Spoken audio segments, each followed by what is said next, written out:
ನದಿಗಳು ನಮ್ಮೆಲ್ಲ ಮಾನವ ಸಮಾಜ ಮತ್ತು ಸಂಸ್ಕೃತಿಗಳ ಜೀವವಾಹಿನಿ.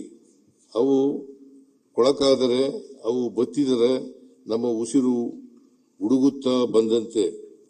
ಕೆಪಿ ಪೂರ್ಣಚಂದ್ರ ತೇಜಸ್ವಿ. ಕರ್ನಾಟಕದ ಬಹು ನಿರೀಕ್ಷಿತ ಮೇಕೆದಾಟು ಯೋಜನೆಗೆ ಸಂಬಂಧಿಸಿದಂತೆ ತಮಿಳುನಾಡು ರಾಜ್ಯವು ಮಾನ್ಯ ಸರ್ವೋಚ್ಚ ನ್ಯಾಯಾಲಯದಲ್ಲಿ ಸಲ್ಲಿಸಿದ್ದ ತಕರಾರು ಅರ್ಜಿಗಳು ವಜಾಗೊಂಡಿರುವುದು ಕರ್ನಾಟಕಕ್ಕೆ ಮಹತ್ವದ ಕಾನೂನು ಜಯವಾಗಿದೆ. ಈ ತೀರ್ಪಿನ ಹಿನ್ನೆಲೆಯಲ್ಲಿ ಯೋಜನೆಯ ವಿಸ್ತೃತ ಯೋಜನಾ ವರದಿಯನ್ನು ಶೀಘ್ರವೇ ಸಿದ್ಧಪಡಿಸಿ ಅನುಮೋದನೆಗೆ ಹಾಗೂ ಅರಣ್ಯ ಪ್ರದೇಶದ ಬಳಕೆಗೆ ಕೇಂದ್ರ ಸರ್ಕಾರಕ್ಕೆ ಪ್ರಸ್ತಾವನೆ ಸಲ್ಲಿಸಲಾಗುವುದು.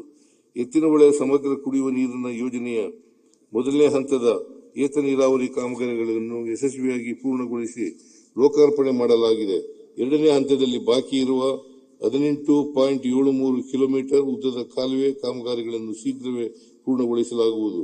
ಹೆಚ್ಚುವರಿಯಾಗಿ ನೀರನ್ನು ಸಂಗ್ರಹಿಸಿ ಸದ್ಬಳಕೆ ಮಾಡಿಕೊಳ್ಳಲು ಕೊರಟಗೆರೆ ತಾಲೂಕಿನ ಒಡೆಯರಹಳ್ಳಿ ಸಮೀಪ 1.2 ಟಿಎಂಸಿ ಸಾಮರ್ಥ್ಯದ ಸಮತೋಲನ ಜಲಾಶಯವನ್ನು ನಿರ್ಮಿಸಲಾಗುವುದು. ಭದ್ರಾ ಮೇಲ್ದಂಡೆ ಯೋಜನೆಗೆ 5,300 ಕೋಟಿ ರುಗಳನ್ನು ಒದಗಿಸುವ ಕೇಂದ್ರ ಸರ್ಕಾರದ 2023-24 ಆಯವ್ಯಯ ಭಾಷಣದಲ್ಲಿ ಘೋಷಿಸಿದ್ದರೂ ಸಹ ಇಲ್ಲಿಯವರೆಗೂ ಕೇಂದ್ರ ಸರ್ಕಾರದಿಂದ ಯಾವುದೇ ಕ್ರಮವನ್ನು ಕೈಗೊಂಡಿರುವುದಿಲ್ಲ.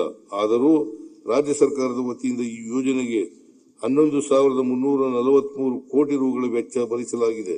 ಸುಮಾರು 6 ವರ್ಷಗಳಿಂದ ನೆನೆಗುದಿಗೆ ಬಿದ್ದಿದ್ದ ಅಜ್ಜಂಪುರ ತಾಲೂಕಿನ ಅಬ್ಬಿನಹೊಳಲು ಗ್ರಾಮದ ಭೂ ಸಮಸ್ಯೆಯನ್ನು ಬಗೆಹರಿಸಲಾಗಿದೆ.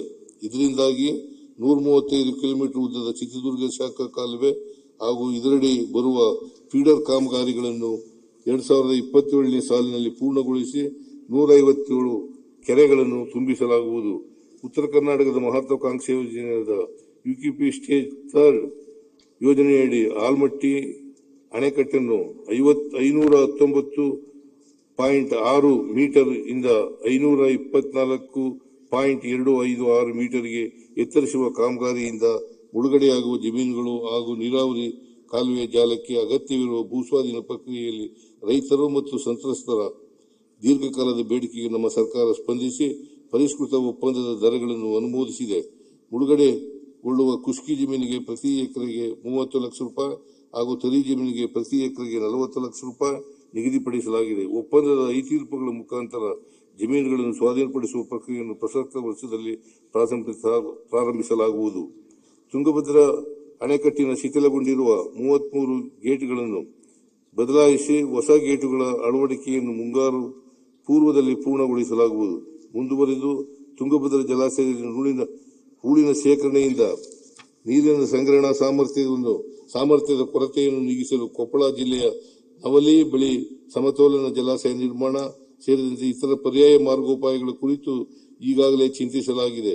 ಇವುಗಳಲ್ಲಿ ಸಮಯೋಚಿತ ಪರ್ಯಾಯ ಮಾರ್ಗದ ಕುರಿತು ನೆರೆಯ ಆಂಧ್ರಪ್ರದೇಶ ಹಾಗೂ ತೆಲಂಗಾಣ ರಾಜ್ಯಗಳೊಂದಿಗೆ ಸಮಾಲೋಚಿಸಿ ತುಂಗಭದ್ರಾ ಮಂಡಳಿಯ ಸಹಮತಿಯೊಂದಿಗೆ ಯೋಜನೆಯನ್ನು ಅನುಷ್ಠಾನಗೊಳಿಸಲು ತೀವ್ರತರವಾಗಿ ಪ್ರಯತ್ನಿಸಲಾಗುವುದು.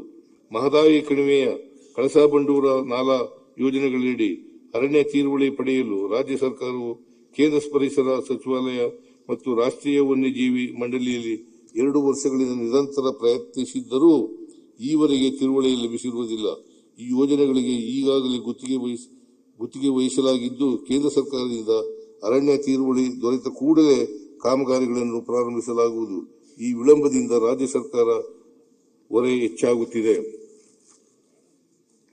ಚಾಮರಾಜನಗರದ ಹನೂರು ತಾಲೂಕಿನಲ್ಲಿ ಅಂತರ್ಜಲ ಹೆಚ್ಚಿಸಿ ಕುಡಿಯುವ ನೀರು ಹಾಗೂ 12,000 ಎಕರೆ ಬಾಧಿತ ಅಚ್ಚುಕಟ್ಟು ಪ್ರದೇಶಕ್ಕೆ ನೀರಾವರಿ ಒದಗಿಸಲು ಉಡುತೊರೆ ಹಳ್ಳ ಯೋಜನೆಯನ್ನು 409 ಕೋಟಿ ರು ಮೊತ್ತದಲ್ಲಿ ಕೈಗೆತ್ತಿಕೊಳ್ಳಲಾಗುವುದು. ವಿಜಯಪುರ ಜಿಲ್ಲೆಯ ಬಾಬಾನಗರದಲ್ಲಿ 0.67 ಟಿಎಂಸಿ ಸಾಮರ್ಥ್ಯದ ಸಂಗ್ರಹಣಾ ಜಲಾಶಯವನ್ನು ತುಮಚಿ ಬಬಲೇಶ್ವರ ಏತ ನೀರಾವರಿ ಯೋಜನೆಯಡಿ ನಿರ್ಮಿಸಲು ತಾತ್ವಿಕ ಅನುಮೋದನೆ ನೀಡಲಾಗುವುದು. ಜಲಸಂಪನ್ಮೂಲ ಇಲಾಖೆ ವ್ಯಾಪ್ತಿಯ 4 ನಿಗಮಗಳಡಿ ಪೂರ್ಣಗೊಳ್ಳುವ ಹಂತದಲ್ಲಿ 12 ನೀರಾವರಿ ಯೋಜನೆಗಳು, 22 ಕೆರೆ ತುಂಬುವ ಯೋಜನೆಗಳು ಮತ್ತು 3 ಆಧುನೀಕರಣ ಯೋಜನೆಗಳನ್ನು ಆದ್ಯತೆ ಮೇರೆಗೆ ಪೂರ್ಣಗೊಳಿಸಿ 1.16 ಲಕ್ಷ ಹೆಕ್ಟೇರ್ ಅಚ್ಚುಕಟ್ಟು ಪ್ರದೇಶಕ್ಕೆ ನೀರಾವರಿ ಸೌಲಭ್ಯ ಕಲ್ಪಿಸಲಾಗುವುದು. ಯೋಜನೆಗಳ ಪಟ್ಟಿಯನ್ನು ಅನುಬಂಧ 1ರಲ್ಲಿ ಲಗತ್ತಿಸಿದೆ. ಕೃಷ್ಣಾ, ಕಾವೇರಿ, ಗೋದಾವರಿ ಹಾಗೂ ಇತರ ನದಿ ಕಣಿವೆಗಳಲ್ಲಿ ಒಟ್ಟಾರೆ 8,045 ಕೋಟಿ ರು ಮೊತ್ತದ 75 ನೀರಾವರಿ ಯೋಜನೆ ಕಾಮಗಾರಿಗಳನ್ನು ಅನುಷ್ಠಾನಗೊಳಿಸಲಾಗುವುದು. ಯೋಜನೆಗಳ ಪಟ್ಟಿಯನ್ನು ಅನುಬಂಧ 2ರಲ್ಲಿ ಲಗತ್ತಿಸಿದೆ. ರಾಜ್ಯದ ಕಾಡಾ ಪ್ರಾಧಿಕಾರದಡಿ ಹತ್ತಿಕುಡಿ ಮತ್ತು ತುಂಗಭದ್ರಾ ಎಡದಂಡೆ ಶಾಖಾ ಕಾಲುವೆಯಡಿ ಬರುವ 4,745 ಹೆಕ್ಟೇರ್ ಅಚ್ಚುಕಟ್ಟು ಪ್ರದೇಶದಲ್ಲಿನ ನೀರಿನ ಬಳಕೆಯ ದಕ್ಷತೆಯನ್ನು ಹೆಚ್ಚಿಸುವ ಉದ್ದೇಶದಿಂದ ಪ್ರೆಷರೈಸ್ಡ್ ಪೈಪ್ಡ್ ನೆಟ್ವರ್ಕ್ ಪದ್ಧತಿಯನ್ನು ಅಳವಡಿಸಿ ನೀರಾವರಿ ವ್ಯವಸ್ಥೆಯನ್ನು ಆಧುನೀಕರಿಸಲಾಗುವುದು. ಸಣ್ಣ ನೀರಾವರಿ ಹೆಬ್ಬಾಳ, ನಾಗವಾರ ಕಣಿವೆಯ 3ನೇ ಹಂತದಲ್ಲಿ ಶಿಡ್ಲಘಟ್ಟದ ಅಮಾನಿ ಕೆರೆಯಿಂದ ಶಿಡ್ಲಘಟ್ಟ ತಾಲೂಕಿನ 45 ಕೆರೆಗಳಿಗೆ ಮತ್ತು ಚಿಂತಾಮಣಿ ತಾಲೂಕಿನ 119 ಕೆರೆಗಳು ಸೇರಿ ಒಟ್ಟಾರೆ 164 ಕೆರೆಗಳಿಗೆ ನೀರು ತುಂಬಿಸುವ ಯೋಜನೆಯನ್ನು 237 ಕೋಟಿ ರುಗಳ ಅಂದಾಜು ಮೊತ್ತದಲ್ಲಿ ಅನುಷ್ಠಾನಗೊಳಿಸಲಾಗುವುದು. ಹೊಸಕೋಟೆ ತಾಲೂಕಿನ ಸೂಲಿಬೆಲೆ ಮತ್ತು ನಂದಗುಡಿ ಹೋಬಳಿಗಳ 59 ಕೆರೆಗಳಿಗೆ ಎಚ್ಎನ್ ವ್ಯಾಲಿ ಯೋಜನೆ ಸಂಸ್ಕರಿಸಿದ ತ್ಯಾಜ್ಯ ನೀರನ್ನು ಏತ ನೀರಾವರಿ ಮೂಲಕ ತುಂಬಿಸುವ ಕಾಮಗಾರಿಯನ್ನು 140 ಕೋಟಿ ರುಗಳ ಅಂದಾಜು ಮೊತ್ತದಲ್ಲಿ ಅನುಷ್ಠಾನಗೊಳಿಸಲಾಗುವುದು. ಬೆಂಗಳೂರು ನಗರದ ವೃಷಭಾವತಿ ವ್ಯಾಲಿಯಿಂದ ದ್ವಿತೀಯ ಹಂತದಲ್ಲಿ ಸಂಸ್ಕರಿಸಿದ 308 MLD ನೀರಿನಿಂದ 259 ಕೆರೆಗಳನ್ನು ತುಂಬಿಸುವ ಮೂಲ ಯೋಜನೆಯ ಪೈಕಿ ಗೋಪಾಲಪುರ ಕೆರೆಯಿಂದ ನೆಲಮಂಗಲ ಮತ್ತು ದೊಡ್ಡಬಳ್ಳಾಪುರ ತಾಲೂಕಿನ 119 ಕೆರೆಗಳಿಗೆ ನೀರು ತುಂಬಿಸುವ ಯೋಜನೆಯನ್ನು 650 ಕೋಟಿ ರುಗಳಲ್ಲಿ ಕೈಗೆತ್ತಿಕೊಳ್ಳಲಾಗುವುದು. 2025-26ನೇ ಸಾಲಿನಲ್ಲಿ ರಾಜ್ಯದ ಎಲ್ಲಾ ಜಿಲ್ಲೆಗಳಲ್ಲಿ ಏತ ನೀರಾವರಿ, ಚೆಕ್ ಡ್ಯಾಂ, ಕೆರೆಗಳ ಪುನಶ್ಚೇತನ ಅಭಿವೃದ್ಧಿ ಮುಂತಾದ 112 ಕಾಮಗಾರಿಗಳನ್ನು 1,793 ಕೋಟಿ ರು ವೆಚ್ಚದಲ್ಲಿ ಅನುಷ್ಠಾನಗೊಳಿಸಲು ಅನುಮೋದಿಸಿದೆ. ಅನುಬಂಧ 3 ರಾಜ್ಯಾದ್ಯಂತ ಸಣ್ಣ ನೀರಾವರಿ ಇಲಾಖೆಯ ಅಧೀನದಲ್ಲಿರುವ ಕೆರೆಗಳನ್ನು ಅಭಿವೃದ್ಧಿಪಡಿಸಿ ಸಂರಕ್ಷಿಸಲು ಕೆರೆ ಬಳಕೆದಾರರ ಸಂಘಗಳನ್ನು ಬಲವರ್ಧನೆಗೊಳಿಸಲಾಗುವುದು.